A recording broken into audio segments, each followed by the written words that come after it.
In the world of luxury vehicles, Heritage Customs, a Dutch coach-building outfit, has unveiled a masterpiece. A luxurious pickup version of the Land Rover Defender 130, a creation designed to build on the success of their recently revealed Defender 90 convertible. This is not just an ordinary vehicle, it's a statement of class and sophistication.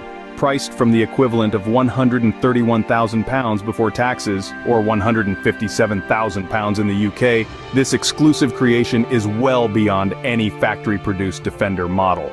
The price includes the Defender 130X Dynamic SE donor car. Based on the longest version of the Defender, the Valiance Pickup is a testament to meticulous attention to detail. Crafted in-house, it boasts high levels of customization with a heavily reworked bodyshell. This isn't just a vehicle, it's a work of art, a symbol of luxury, a beacon of sophistication. The Land Rover Defender 130 Pickup, a jewel in the crown of Heritage Customs.